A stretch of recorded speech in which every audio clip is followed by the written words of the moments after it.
Can you hear us? Aha, I can hear somebody now. Yeah, we hear you just fine. Thanks. Oh, perfect. Good, good. Nothing like me looking like a dork sitting here. I don't know why on my end it was saying that the speaker wasn't working. So thank you for everyone who was laughing at me and my technical ineptness. That's perfect. Great to break the ice with that today. So hello, everybody. It looks like we've got quite a few already checking in. That's awesome. So yeah, perfect. And so it looks like I got the settings adjusted correctly, that everybody's automatically with the microphone off when they check in, because I know that was a little bit of a challenge last time. Part of the learning curve for me, really, with this. But want to thank you guys for joining us today. I'm joined here by my friend Bethany Tusky. Bethany's out here. She hosts clinics with me in Wisconsin. And what town are you? Racine, Wisconsin. Okay, and that's Tusky Dressage. She's out here with us for the next couple days. We've got one of my teachers from Portugal, Sofia Valença, is here doing a clinic. So it's awesome that, you know, I'm all day, we're riding and working horses and learning and talking about lateral work and all these things. So it's great that we're able to you know, just continue this on with tonight's conversation. And we've got several questions on here, but first I'm going to make Bethany really uncomfortable, like I promised her I wouldn't. But yeah, Bethany, just kind of talk to us a little bit about the clinic today and what you felt, and maybe how there was something in the lateral work that you discovered or felt, or any of that stuff today. Sure. So I was very blessed to ride Patrick's gelding, Baracco. Really cool horse. He knows how to do a lot of stuff, but his posture isn't always the greatest in the movements. He tends to get a little braced, a little hollow in his back, and those are all things that Patrick's been working on with him. So during the clinic, we used various lateral movements to help getting him to relax through the bridle, get a little softer in the bridle, and then to be able to lift and use his back better. So it was really cool to be able to feel the changes in his posture, his breathing, and just the way he was carrying himself, the lightness and everything through the use of the lateral work. Yeah, awesome. Yeah, it was really great to see how Sophia put together the exercises for him. As Bethany said, you know, this is a horse that he came here with quite a bit of training and quite a bit of knowledge, and we've been reschooling him to fix some posture things, because even though we had training and knowledge, the posture didn't necessarily match the movements, if that makes sense. And so, yeah, to utilize the lateral movements in exactly what we've been talking about so far in this course, and we'll continue to talk about in this course. It's about unlocking, it's about strengthening, it's about activating, building the confidence, all of those things. So it was really great to see. You did a really great job with him. And, you know, at the end of I always like it, at the end of the rides, they all look like they feel better about themselves. And that's the biggest part, you know, to me, that's the biggest part of it all. Yeah, if I could add one more thing, I think the emotional aspect, like you were kind of hinting at there too, is really huge, and just feeling the relaxation, and just in my own personal horses too, the lateral work really helps with the emotional. Absolutely. Well, Yep. sure. Yep. Yeah. Awesome. Cool. All right. So we've got a bunch of questions that have already, or I should say several questions that were already put in about the leg yield. And so tonight's chat is going to be specifically about the leg yield. If anybody has any questions that you haven't already submitted, and I'm hoping that I have all of them in line here in this one chat that we've got, or this one thread. If there's any others, please feel free to type them in. Or just suggest that you have a question, and then we can turn your microphone on and you can ask it live instead of typing it all in. So anyway, so getting into this, Diane mentions, this is kind of funny. You see this PPK, prior to Patrick King, right? I think that's funny. I love that. I put my body weight to the inside to shove my horse over rather than pulling him with my weight on the side I want him to gravitate towards. Any hints on how to transition him easier so that he understands the new way? I think the biggest part to me with that is going to be the subtlety, making sure that we're not overdoing, making sure that we're not going too far into the direction that we want. But when we talk about that intention seat, right, using the intention in your seat, I find for the most part that when we start offering it that way, the horses pick up on it really quickly, because it's, simply put, it's easier for them. They may need a little bit of supplement, say a reminder of the whip or something like that, but I find that pretty much most horses pick up on this and roll with it pretty quickly. Yeah, so something that I've noticed with a lot of people that I've worked with is that we almost need to rename the leg yield and call it the seat yield or something like that. Because when people hear leg yield, they tend to overuse the inside leg and try to shove the horse over, like the question mentioned, and just overdoing it with the leg. So I like to really try and think about, like Patrick said, the subtlety, and asking the horse to move over just from my seat and thinking about carrying them over into the direction that I want them to go with my seat, rather than pushing with the leg. Yep, absolutely. And I'm going to add something to that also, just off of the session that I had today with Nico, the Friesian horse that I have out here. So we talk about, and we talked about it in the lecture, about the caution of overdoing the disengaging the hindquarters. And when Nico was a young horse, before he was started under saddle, he was a bit of a handful. And his owners, what they knew up to that point, there was the disengaging the hindquarters, and they did a really nice job of, you know, helping him to come through and educating him and that sort of thing. But what we found today a little bit is in his leg yield, and it carries over into some of the lateral movements. There's a bit of a stickiness when we ask for more of an opening of what would be the outside hind leg as he's moving, or inside hind when it comes to the half pass or the haunches in.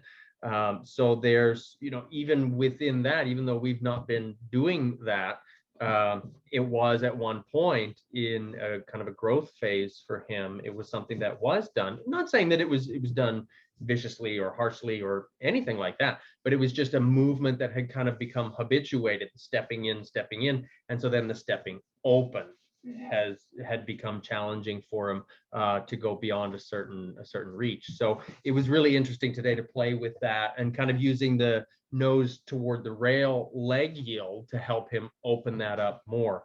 I'm going to try to get maybe some video clips for you guys to see that. It was really interesting to see. Yeah, and to feel it, you know, to feel it underneath my seat was pretty dramatic too, to feel the difference in him there. So kind of a offshoot of that. But anyway, so we have again here a question from Christina. I was instructed by a very well-known clinician to leg yield without using much leg, but rather by having an intention to travel sideways and simply tack his shoulders over by just having my hands over in the direction I wanted him to leg yield toward. I'll be darned, it did work. Can you explain why this isn't ideal and how this leg yield's different than the dressage one? I've also been told by an instructor to weight my outside stirrup that the horse is traveling toward. Can you explain why this is or isn't something I should and what it does? So for me, the idea, and I always hate to sound like I'm countering what somebody else is teaching, but to me, a lot of times it comes down to what the horse is understanding best, or what's maybe better for the movement of the horse long term. What I find in general is that when we just kind of guide the shoulders over with the reins, sorry, I'm like boxing you over here, guiding open the shoulders with the reins, generally speaking, the haunches will tend to lag, right? And that's something that, you know, we saw come up today in some of the riders, and I feel like it's a pretty common challenge. The second part of that question, I've been told by a different instructor to weight my outside stirrup that the horse is traveling toward. I'm not going to counter that necessarily, because what that's doing is adding kind of that intention that way, right? Like there's there's a term, stirrup stepping, that I've heard some people use, where they talk about coming into the halt, stepping down into the stirrup in time with the hind feet when they land on the ground. And I think what that really does is it connects you to your seat, you know, in a way that is helpful there. So while I won't necessarily tell somebody to weight their stirrup, if we think about the intention coming that way, that's going to be doing very similar things. A reason for me why I don't go to the idea of thinking about stepping into the stirrup is that I find a lot of riders will kind of push on the stirrup then, right? So it's one thing if we think about, I'm going to step toward Bethany, right? It's the other thing if I'm going to push down into that stirrup, because that'll kind of put me the other way. Does that make sense? So that's, you know, I'm not going to say that it's a wrong thing to do. Just because I think it's a difference in thought process, maybe. To add to that, something that I see a lot when people are attempting a leg yield is they collapse to the inside. So thinking about putting more weight over to the outside could potentially, I can't talk. Help with that. Yeah, that word. Yeah, that's very true too, because it gets you out of that and I think scrunching body. That comes from the overusing the leg, and then you're collapsing over. So you want to get over to the outside with your weight. Yeah, I think that's really great. Claire has got a question on here. I was always taught to put the leg behind the girth and have the horse move away from it. However, if I'm understanding correctly, you advocate for leaving the leg at the girth or hanging right underneath you. Why the difference, and what are the pros or cons to having the leg at or behind the girth? How does this play into future work that I'm maybe not thinking about? So for me, if we're shifting that inside leg, sorry, the dogs are coming to play with the chat today. We've got the little puppy out here playing. If we're starting by shifting the lower leg back, or the leg at all, even if it's coming up into the upper leg, to me, down the road, that's going to be talking about a flying lead change is kind of where I would go with that. That's going to be the reason that I wouldn't want to do that. I hope that makes sense for everybody. So just as Claire alluded to, kind of long term down the road, what's that going to do? Another thing that's to my mind right now, another thing that's coming to is that then, because of the subtlety of the difference between the inside leg and the outside leg, if we move the inside leg back, now technically it's in an outside leg position. So we have two outside legs, which is going to be, generally speaking, either a rein back or a piaffe. So that's where I would think with that. Do you have anything to add to that? Something I like to think about with the leg yield, and you can correct me if this is totally wrong, but I like to think about moving the horse over from the middle, from the rib cage, rather than specifically the shoulders or the haunches, and that everything kind of comes together with it. So in that case, having my leg at the girth and moving from the middle. Yeah, I like that thought. Yeah, I like that thought. And that takes me to the thought also of we're asking the horse to move with the seat. And if our inside leg is naturally hanging under the seat, basically, if we shift it back, now there's a little bit of a disconnect between the position of the seat and the leg. But yeah, so long answer for that, I guess.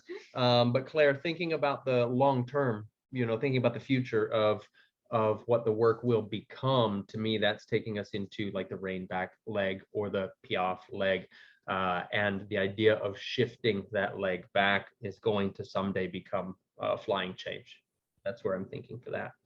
And I see that you guys are submitting some questions on here also. So I want to make sure that we get to as many of these as we can.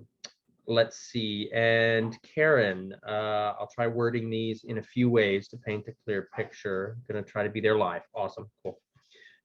When you're handing over your inside rein in the leg yield, what's that rein actually asking for or connecting with? I read this question ahead of time, and I'm really glad that you asked it. Or asking for more of. When I open that rein, the response I'm looking for is more what? And part B, what am I timing the opening of the inside rein with? I figure these questions can go hand in hand. Yep, absolutely. You can't play with the timing if you don't know what you're timing with. Really good clarity with that. and probably the same questions. We touched on riding in a hackamore, which is the tool I use most for starting young horses. I wanted to go over the timing and feel of that subtle opening rein with that. So to answer all of your questions within there, Karen, you're on the right track with that. It's going to be the inside hind leg. If you're opening that inside rein, it's going to be in time of the thrust phase, specifically of the inside hind leg. When we're timing up with that, I think of it as kind of a please more and thank you, and please more and thank you. So we're really getting that thinking down to that inside hind leg as we go. Another timing question, what's the timing that I'm fluffing my inside leg to? Same answer, inside hind, right? The seat is encouraging the inside hind, and of course we're talking specifically in leg yield right now. The seat is encouraging inside hind, the leg is fluffing for inside hind, the rein is opening to encourage inside hind. Too sideways, too fast. So this is another one of Karen's questions. Too sideways, too fast. This isn't a typical issue for us, but it did happen while I was being recorded, and it got me thinking. My horse felt to me like she fell, evaded, or lost balance and rushed through the leg yield. She didn't go faster in a forward direction, but in a sideways direction. It's not a trend, but I'm curious to know what you would do if it was a pattern. To me, if it was a pattern, I would think about slowing down first, kind of that half halt idea, because it does sound in that like there's a loss of balance. Would you agree with that? And with that loss of balance, the answer to me is always, let's slow down, let's regroup on that. Perfect. Okay. I see a lot of horses that want to fall onto the shoulder and rush over sideways, and slowing down those shoulders can help a lot with that. Absolutely. It becomes one of those things where when they fall to the, specifically, they'll be falling to the inside shoulder, and then the outside shoulder takes over the job of the leading, which is again kind of where we have to be careful with the opening. That looks like I'm like punching you with this. We do our own stunts. Yeah. When we open that outside rein for the leg yield, we're kind of encouraging that shoulder to be a leading shoulder rather than a supporting shoulder. And so that's going to cause that as well. Let's see. Jackie has the question, fluffing. Are we fluffing the inside leg at the girth or behind the girth? And then where would stick be applied if the hind gets sticky? Really perfect question. The fluffing, as we talked about, that fluffing inside leg, the aim is for that to be in time with the inside hind. And where are we? Is it at the girth or behind the girth? It's going to be right where your leg sits, okay? Which would be mildly behind the girth, but hanging right underneath you.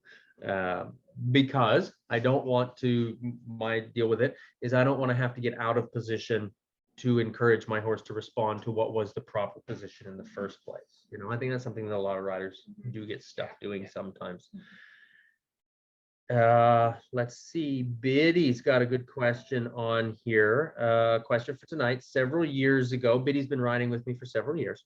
Several years ago, you told me to move my ribs up and over for the leg yield. This was before we all became familiar with intention. So do I now just use intention of my direction and not move my ribs? I think that's going to come into the idea of the stepping into the outside stirrup, right? Before I ever referred to it as the intention going that way, it was, you know, that lift and carry the ribs over. And you guys are going to see in the video we're going to launch tonight, after this chat is over, the video about the shoulder in. When Tyler's riding, I talk about poking Tyler in the ribs. So she's got, I think you've been part of that lesson too several times. So Tyler's going to kind of lift and carry over rather than pushing the horse over. So I hope that kind of gives a little bit of clarity there for you, Biddy, as to why we were doing that. But you're absolutely right. Once the body is in that kind of frame of mind or intention, right? Once the body has that intention, then we don't have to think so much about picking that up and carrying it over. Yeah. Anything to add to that? Yeah, no, I think that's good. Yeah.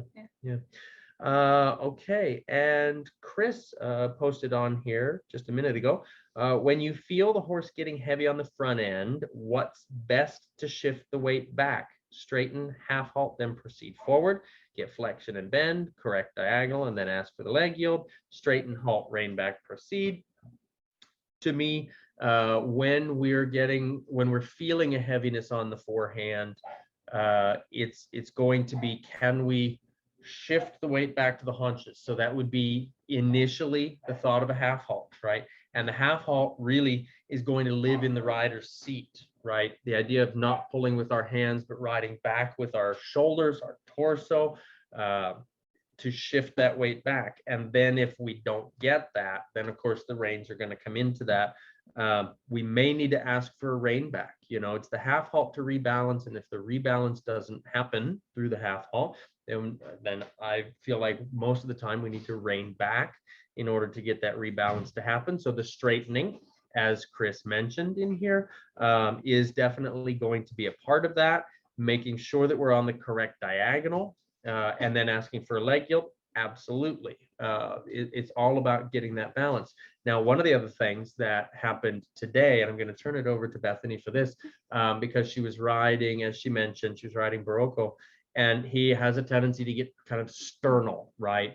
And this is part of changing the posture that he has. But the idea was, can we get him to lift the neck, lift the base of the neck, right? Lift the thoracic sling, hi buddy, and shift back to the haunches without over curling in the bridle and shortening his neck by using the reins. So I'm going to let Bethany talk about what she did to help him with that. A lot of it with him is being very careful with the use of my hands. Sophie even threatened to put a shock collar on my one hand, so watch out for her. Because he does have a tendency to want to curl up and get tight. So I really did have to think about, like Patrick was saying, bringing my shoulders back, riding through my body, slowing him down through my body, and being very careful with the use of my hand. Mm-hmm. And then we did also use a neck rope, which is neck really rope. interesting. So he had a rope around his neck, and then I would apply a little bit of upward pressure with that, and it would actually help him. He'd feel that, and it helped him to lift up in his chest a little bit. So that was really interesting and really cool to feel that. Yeah, and that goes, you know, one of the ways that is helpful for the horse is that is similar to how we talk about touching with the whip. It's like a point of reference, like, hey, think about that point. And it helps them to think there, which then is going to get a little bit more naturally of a telescoping of the neck forward rather than trying to draw it back, because he can, like, he's through past life experiences and postural mishaps or whatever you want to call them, he can have a tendency to over curl and just get squatty in his neck, you know, get really compressed. So yeah, that neck rope, it was really cool. I've never really been one to use a neck rope, except in the past when I played around with bridleless riding and that sort of thing. And this was a neck rope. I don't know, Lisa, do we have one hanging over there on the wall yet? This neck rope was actually sent to me, yeah, there we go, by a company called Flexible Fit Equestrian. You've probably seen my posts about their bridles that they sponsor us with. They just developed these, thank you. They just developed these neck ropes that are leather. They're made out of leather, and they're the same thickness as your rein. Now, what's nice about them is that they can adjust for the horses. Now, Nico is so thick that I need to put maybe an extra hole in here for him, but it stayed on him for a little bit of the use that we experimented with it with. But they connect around the base of the horse's neck, and then you've got lots of buckle adjustments here for different seat positions. So if you're a hunter rider, a jumper rider, learning how to hold your hands in the right position, you can actually put this right in connection with your reins and hold them both at the same time. Protects you from banging on their mouth, right, when you go over a jump or if your hands are unsteady. But you can open, so you can bring this in pretty small here if you're reaching up for, say, a crest release or something like that when you're going over a jump. but you can lengthen this out quite a ways also, so that if you're riding in a dressage position or even a Western position, you can have your hands much more free. You can have your seat back rather than in the forward seat. And it really helps you to connect well. These are super handy, turns out, super handy. So I'm becoming pretty quickly a big fan of these. And I can post the link in here for you guys if you're interested in it, because I was super surprised in a short amount of time how it helped. I'm not going to say that it's something that we would ride with every day, because we wouldn't want it to become a crutch necessarily, but it's something that gave Barocco, gave Nico, we ended up using it on a few horses today in the clinic, and it gave them just a different point of reference, right? Because they get into these habits of, you touch my mouth, here's where the neck goes, here's where my head goes. And this was a really great tool to just help shift their thinking even about their body into their thoracic sling, which I think if you do it well, and your timing is right, and you're really physically and emotionally developing the horse, it can help them in their body so that then you won't have to need it anymore. And to me, that's the whole idea behind any kind of supplemental tool, is we use it so we don't have to use it. Kind of like Sophia threatening to put the shock collar on your hand. And holding onto the strap did help me to think more about using my seat too, and less about using my hands. So it has that added benefit too. It kind of stabilizes your hands as well. Yeah, that's a really good point. Yeah, in a sense, it kind of handicaps you, right? Exactly. From using the hands too much. Yeah, that's really great. Awesome. Okay, yes. So like I said, that's a I don't even know what the official name of it is, but it's a neck strap from Flexible Fit Equestrian. So I'll make sure that I post the link to that in the discussion group for you guys. Now scrolling through here to the questions that have come in. And again, if you guys have questions and you don't want to type them all out, let me know, because you can ask them. We can turn on the microphone and you can ask them. Danielle sends in, can you talk about what the aids are? For the spiral in on the circle. That's a great one. And as you guys know from that first video, it's one of my favorite exercises to really connect the horse to our seat. Yours too? Yeah. Good. So then I'll turn it over to you. Oh, How would you aid for that spiral in on the circle? Well, whenever I'm aiding for anything, I have a process that I kind of go through, and it all happens very quickly, but first, I like to really think about what I'm doing and have a plan. A lot of people miss that part. And they're just kind of wandering aimlessly. And even for the spiral in, I want to know exactly how much sideways I want and where I want to end up, and the pace that I want in the whatever gait, and all of those things. The more clear you can be in your mind about what you want, the easier it is for the horse to understand. So I do want to mention that.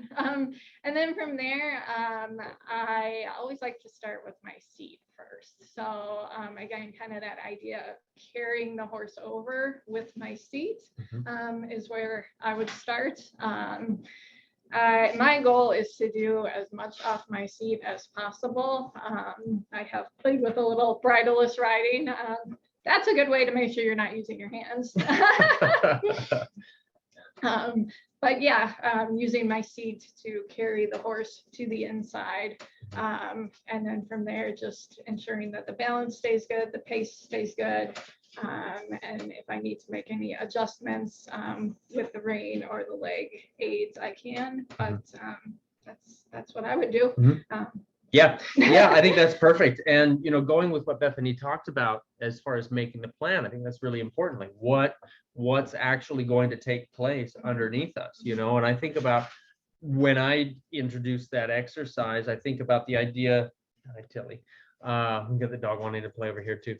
I think about the idea of what part of the horse's body is going to initiate that, how far do I want him to go? And so for me, when we're spiraling in on the circle, it's that front end that tends to guide inward. So I think, as we talk about so many times, our shoulders guide their shoulders, our hips guide their hips, right? So I think about my shoulders are going to turn in. So when we're talking about the seat specifically, so if I were going to be spiraling toward Bethany, because the position of the camera right here, it's going to be easiest to see.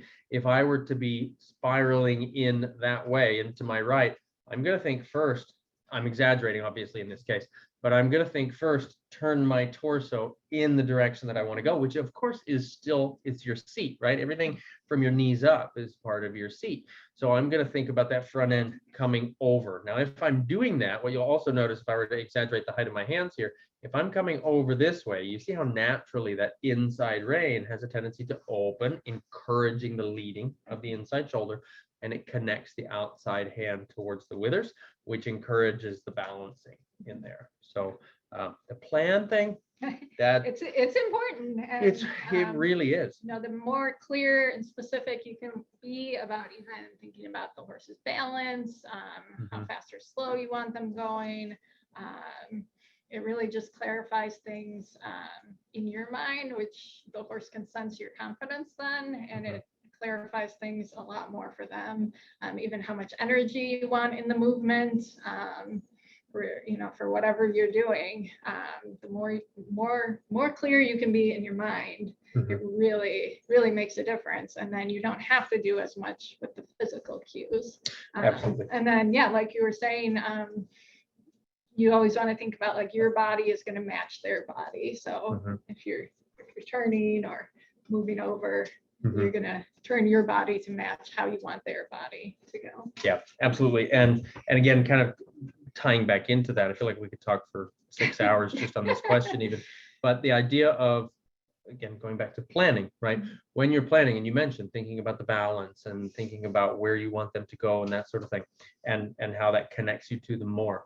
When you're feeling, and I'm sure you guys have experimented with this already when we talk about the balancing diagonals, right? As soon as you start thinking about the balancing diagonal, it changes how your seat connects to your horse, right? So when you're talking about that, and it all carries back into intention, which planning is having intention, Yes, right? Exactly. When we think about what's the tempo, what's the rhythm, where's the balance, how far do we want them to come in, where are they currently, right? There's all of those pieces that come together that, we really want to think about it as it becomes a walking meditation or trotting or cantering, depending on what we're doing. It really be part of everything that's currently happening, and that helps your body to feel even what needs to change. And then it's, how much do we do? Well, it depends what needs to change, right? So cool. That idea of having a plan, like we're going to come back to that one a ton because that's so important. Not only have a plan for what you want to change, but know what's happening so you can know what you want to change. Cool. Okay. This looks like I can open this. Oh man, I'm learning so much about Zoom through doing these. I can see full names on these questions now. So Laura has a question. Hello, Laura. Glad you're on here.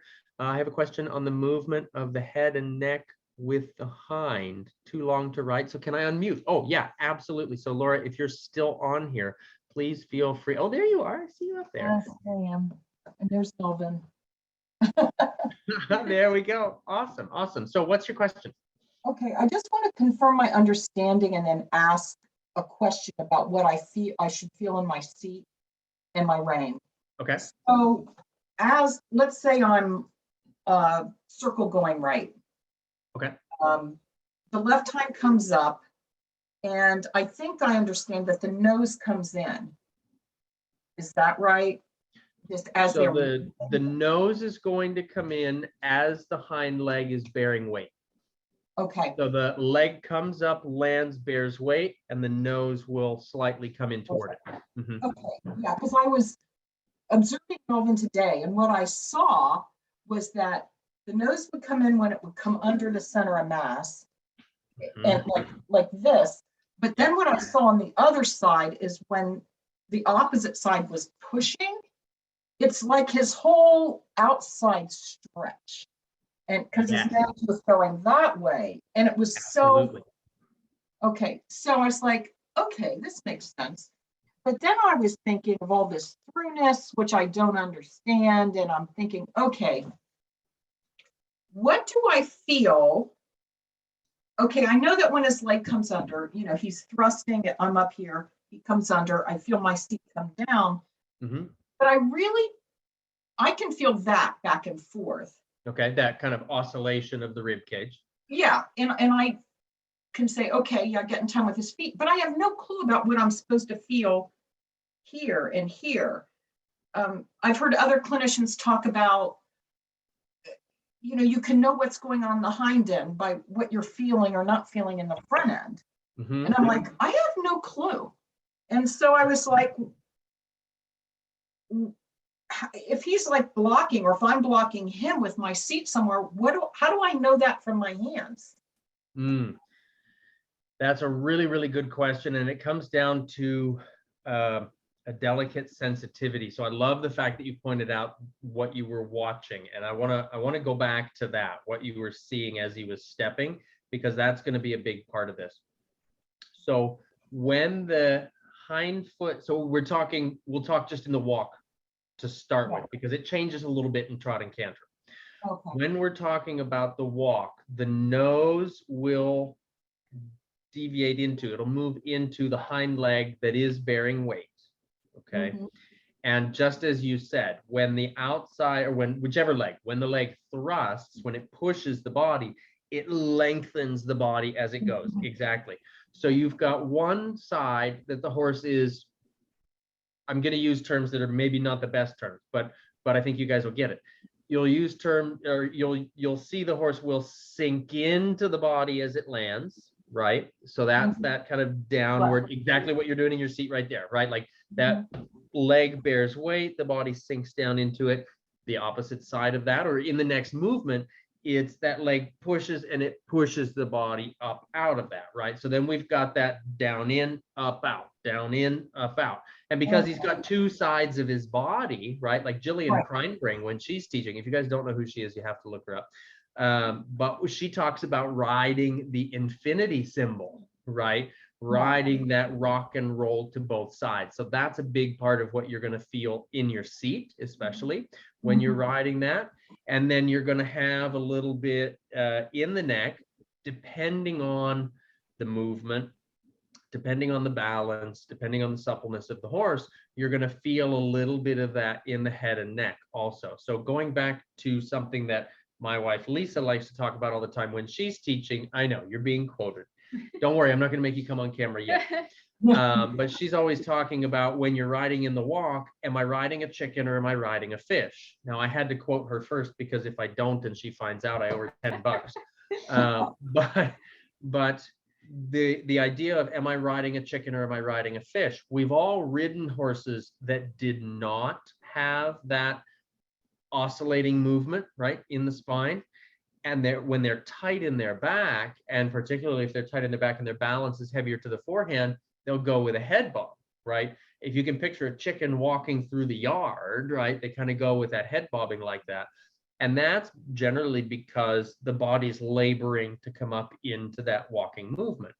If they're in good balance and their back is unlocked, that's when they get that fish movement. Okay, so what you described, watching him move that way, that really goes through the length of the spine, that fish movement that we're talking about. Yeah. So if they're doing the chicken, would their sternum be coming down, down, down like this? Bingo. And so you'll feel their head bob with that, because sternally they're dropped in the thoracic sling most of the time when they're in that situation. Sometimes what we'll see with that is, and this is kind of going into a different direction than what this masterclass is all about, but it's really important to think about. If the angle of the feet is not appropriate, in other words, if the toes are too long, is what I want to say. If they've got really low heels and long toes, they're going to be kind of like walking in clown shoes in a sense. If the angles are wrong, they have to really extend back and then lift up. So what happens then is that the chest actually drops before they can pick the foot up. So they'll use the head and neck. A horse uses their head and neck to counterbalance, like a cat will use their tail. Okay. If anybody in this group rides Tennessee walkers, one of the old expressions for a Tennessee walker was that they bred them to be jug-headed. And basically what that is they bred them to have larger heads, specifically to help amplify the running walk, because it added weight to the head. Which is, I don't even know why I know that piece, but that's another part there, where because of the running walk, they were asking for gait, not laterality. They were asking for, you know, the difference in the movement there. And that requires a certain degree of tension in the back, in the lumbar spine and in the lateral pelvic ligament in order for a horse to gait. And so by amplifying the size of the head and neck, it helps to amplify that movement in there. Okay. So yeah, what we're really looking for is the fish, right? We're looking to feel that fluid flow, and that, as Jillian talks about, that infinity symbol when we're riding. Okay, so like if his leg is not stepping up underneath him, would it be like he's more stretched out and I would feel more in the rein? Like if he's Potentially. okay.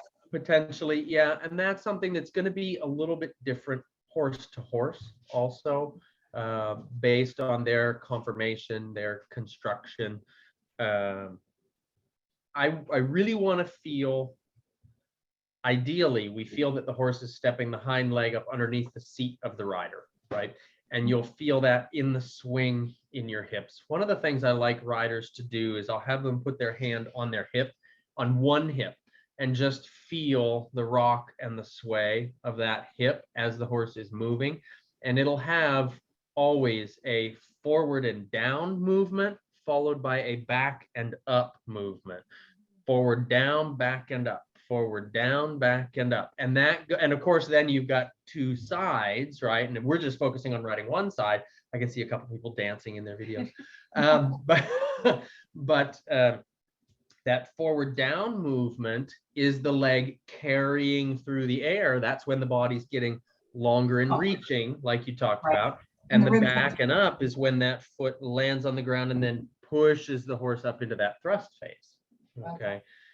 So you can also tell when you really attune your seat to that forward, down, back and up, forward, down, back and up. You'd be able to tell which joint isn't functioning really properly. Like on the landing, if the hock isn't landing right, that's going to feel a little bit different. You know, on the thrust phase, if the stifle's not working very well, you're going to feel that difference in there also, you know, just based on how that moves in the seat. So sometimes riders will say, oh, my horse just doesn't feel like he's moving the same way, one direction to the next.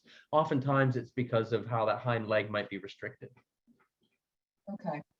So if I'm not feeling myself go forward and down, that means maybe that hock isn't able to come through. If I'm just on a line, not on like shoulder in or haunches. If we're on a line and we're not feeling a lot of the forward down, that would tell me that the rib cage isn't rolling well, the axial rotation in the rib cage, so he's not dropping much. That can talk a little bit diagonally to what the other hind leg is doing if it's not allowing the swing in there also. So this is where it gets a little bit tricky, right? Because everything is so connected. All right. But the forward down that you'll feel is going to be when the leg is in the air. I'm always talking about it like as if it's a table. If you were to imagining your horse as a square table, if you were to, like a folding table, right? If you were to fold the leg under the table, that corner is going to drop forward and down, right? So it's when the horse's leg is off the ground, that's when you'll feel that forward and down in your seat. And then it's when it lands on the ground and restabilizes that your seat comes back and up. Some horses feel more dramatically that way also. So it's not even necessarily if we don't feel it, it's not like there's a huge problem right off the bat. Some horses just don't feel that much, depending on long or short back, tight or loose lumbar spine, that sort of thing. Okay. Also to add, make sure that you're not getting too stiff in your seats, because if you're stiff, then you're not going to feel the motion as much because your hips won't be moving as much. So we work a lot with people on loosening up in their seat so that they can feel that motion and they can move with the horse. Yeah, and I think that's a really great point to that too, because you guys may or may not have noticed that when we start doing this stuff, we get really in our head, right? And then we stop breathing because we're thinking so hard. And when we stop breathing and we're thinking so hard, we'll get stiff, we'll get tight, you know. So yeah, making sure that we're loose and moving. A little tool that is super helpful for that also is Franklin balls. Have you seen I those? have not used them. Franklin balls, or what is it? Lacrosse balls, little kind of squishy sports balls. If you put them underneath your seat bones, it elevates you a little bit and it helps you to feel a little bit more of a flow. Okay. Kind of like the neck rope thing. It's like just enough to bring awareness to your seat, but not enough to become a crutch. That can be super helpful for riders that aren't feeling a whole lot. Maybe there's more going on there and our body just happens to be restricted. Okay, that's super. I'll let other people. Awesome. Cool. So let's see, Danielle has on here, can you talk about the head to the wall and if you use it, when and why? If not, why? So this is going to go back to that nose to the wall leg yield that we were talking about. And after today, I see a huge value in it. It's not something that I've used a lot, but with Nico today, it was especially obvious in how it opens the outside hind leg, because we're talking so much, and you guys have heard me say so much about, you know, encouraging the inside hind to step deeper, but we also need to think from a physiological perspective that we need to get the outside hind to be able to reach also, so that the inside can step under. So to me, the nose to the wall leg yield, like I'm going to find myself using that quite a bit, even just as a diagnostic tool of, can I really feel the reach of that hind leg? And if the outside hind, and if I get to where I don't feel the outside hind, that's going to be my go-to, I think, for now anyway, to say, hey, can we connect that? Can we open that up? Is that really available? Because I really felt the difference in Nico, especially when that outside hind was opening, there's a lot more horse on that side of me. So then it was much easier for him to follow the seat. So yeah, that's when I'm going to do that for sure. Tracy Emond or Emmond. Oh, there you are up there. Hi, Tracy. I'm currently riding my coming 4-year-old Pate in a rope halter and have been teaching her to neck rein. Okay. If I open my inside rein, she doesn't seem to understand what I'm asking now. She does get a good bend when I lay the rein over. Should I abandon the neck rein so we don't run into trouble further down the training? I'm not going to say abandon the neck rein. I'm going to say incorporate the neck rein, right? Really think about when we use it. If it's something that she's struggling to understand at the moment, make sure that we're riding her the way that she's understanding, and then start to pepper that in, you know, pepper that in slowly and in small doses to help build the confidence and the understanding with that. Because ultimately, when we're talking about riding with the two hands, the inside rein, thinking about opening, the outside rein, thinking about connecting, really that's neck reining, you know, in a real sense, just with a little more connection maybe than what it'll eventually become. Does that make sense? Awesome, great. I think you're on the right track with that. Just make sure that we give her the time to understand it, really is what that comes down to. And that'll come, I think, pretty quickly if we break it down soft and slow like that. What would you say based on the horses that you've ridden? Yeah, I haven't done as much with neck reining, but I think you're on the right track. I'll have to look and see which book it is that I have on the shelf here. We've got lots of books on the shelf because I'm kind of a nerd like that. But one of the oldest texts I've found that mentions neck reining, always joke, it's from some French dead guy. It was a classical. And you can't pronounce his name, which is why you can't remember it. That's exactly it. It was in an old dressage textbook where there was a whole chapter dedicated to neck reining, and it was basically the connection of the outside rein and an opening of the inside rein, you know. So yeah, I just thought that was a really interesting piece there. So yeah, so stay the course. You're right on it. Let's see, where are we here? Sarah, can you talk about using a halter or cavesson versus using a bridle for the in-hand practice? How would you suggest helping the horse to understand the intention to go sideways versus depending on a touch or point of the whip or hand? So let's break that apart into the two separate questions there. Can you talk about using a halter or cavesson versus using a bridle for the in-hand work? Bethany, what are your thoughts on that one? Because we've just got a couple questions here yet, and it's almost 7 o'clock here, so perfect. So when I'm doing in-hand work, and of course, correct me if I say anything stupid, but Oh no, say it, yeah. say it. I like to think about using my energy to direct the horse a lot. So if I want to move the horse over sideways, I'm going to think about turning my body towards the direction that I want the horse to go, which if I'm on the side of the horse and I want the horse to leg yield away from me, I'm going to be turning into the horse and thinking about sending my energy into the horse and moving the horse away, ideally actually just for my energy. I also do some liberty work. So I've done a lot of work with energy in that way too. And that's really been a cool complement to my dressage work because it's gotten me a lot more in tune with just how I can position my body and direct my intention, energy. That's all kind of the same thing. And use that to have the horse move away from that. Yeah, I think that's a really great way of thinking about that, and you know, using the okay, so she says talking about that versus depending on a touch or a point of the whip or the hand. So Yeah. I think even when we're working with the liberty horses, and correct me if I'm wrong on this, because I don't do as much liberty as what I did once, and certainly not as much as you do.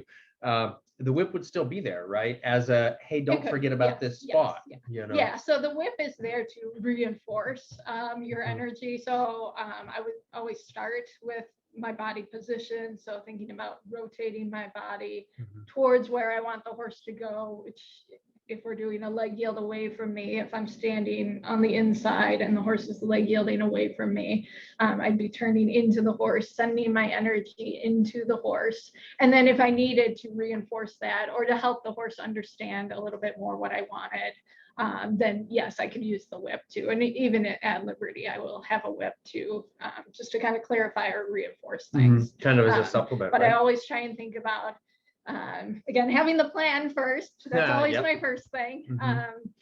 So I kind of like when I ask the horse to do something, I try and do it with my mind first. So that's having the plan, and then with my body or my energy, and then with supplemental things, which would be your whip, your reins, your leg, any of those kinds of things. Yep, that's awesome. And so you guys probably saw me like scrolling down through my phone here.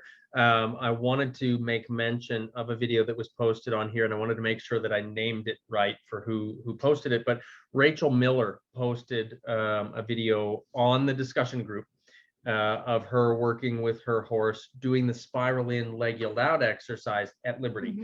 And she's done a really great job connecting there. So if you watch how she's using her whip, it's very much it's a supplement. It's, hey, you forgot this. You know, when we talk about the whip is the mediator, right? She's doing a really great job in that video of using it as a supplemental mediator. So it's, again, it's like we talked about with the neck rope and with other things. We use our tools so that we don't have to use our tools, right? We use them as supplements in that way so that we don't have to use them that way, or so that we don't have to rely on, I guess is how I want to say that.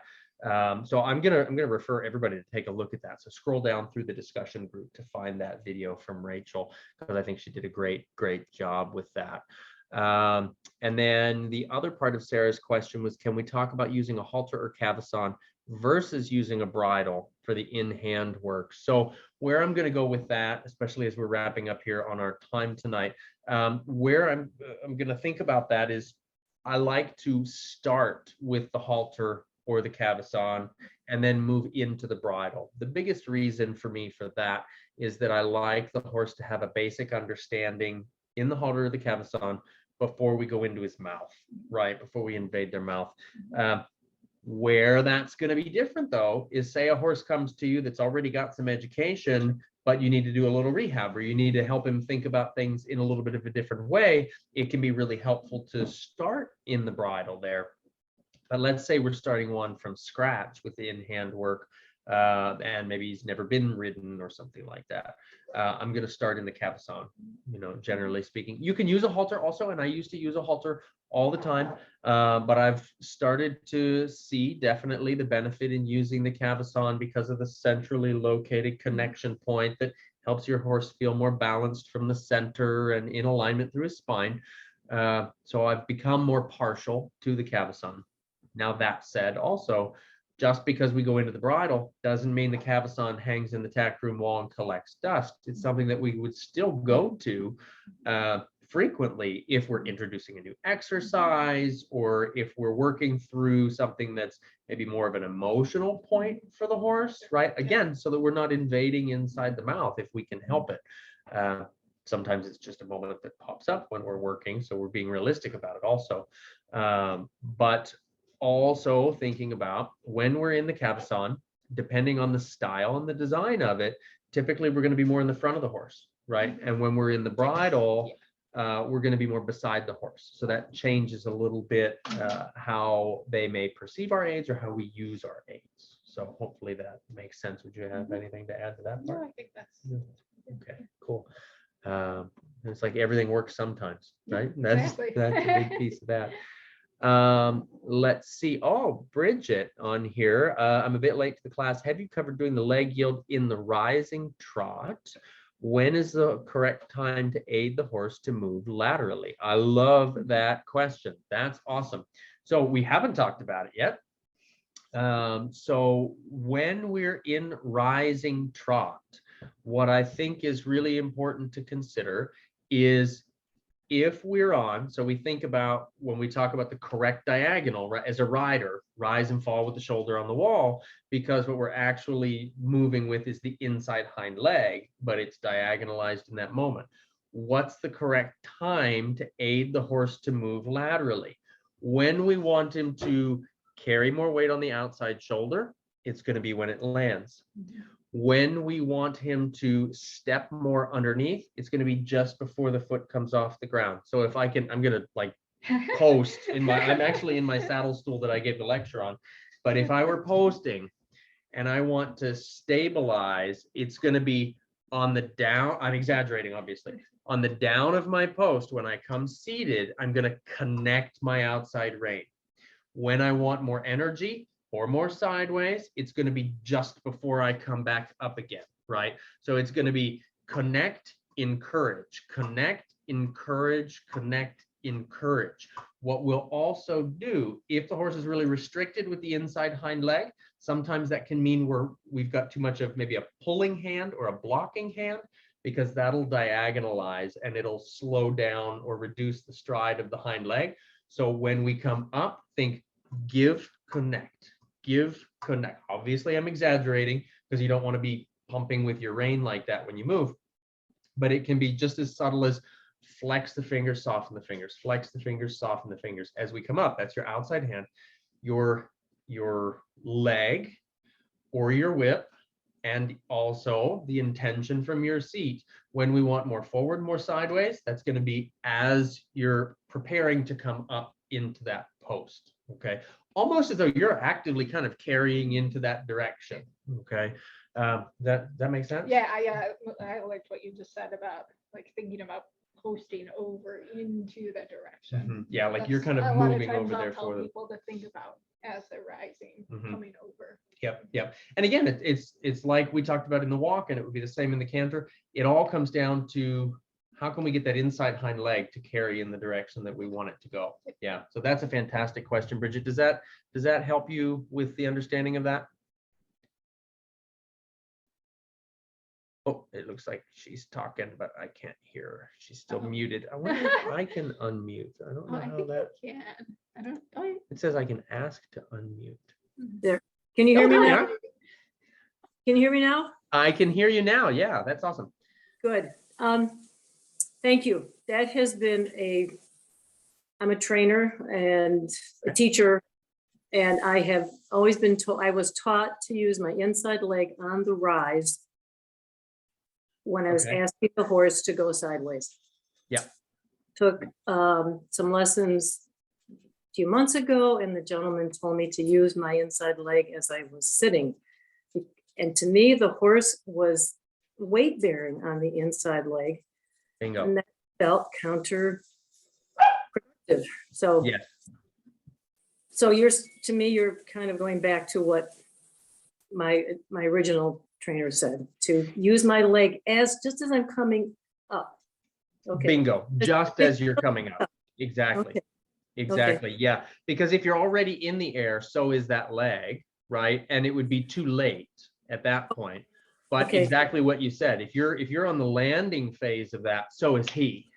Right. Right. And so then he can't move either. So it's like we got to be in between the two. Mm-hmm. Okay. Patrick, I had a question about that as well. Yeah, I sure. had another trainer that said that once you start into the leg yield in the posting trot, to switch your post. Yeah. Because Well, okay. I'm not gonna, I'm sorry. I was like, yes. That's Oh, what I was- no, that's okay. That's okay. It's to use the leg on the rise.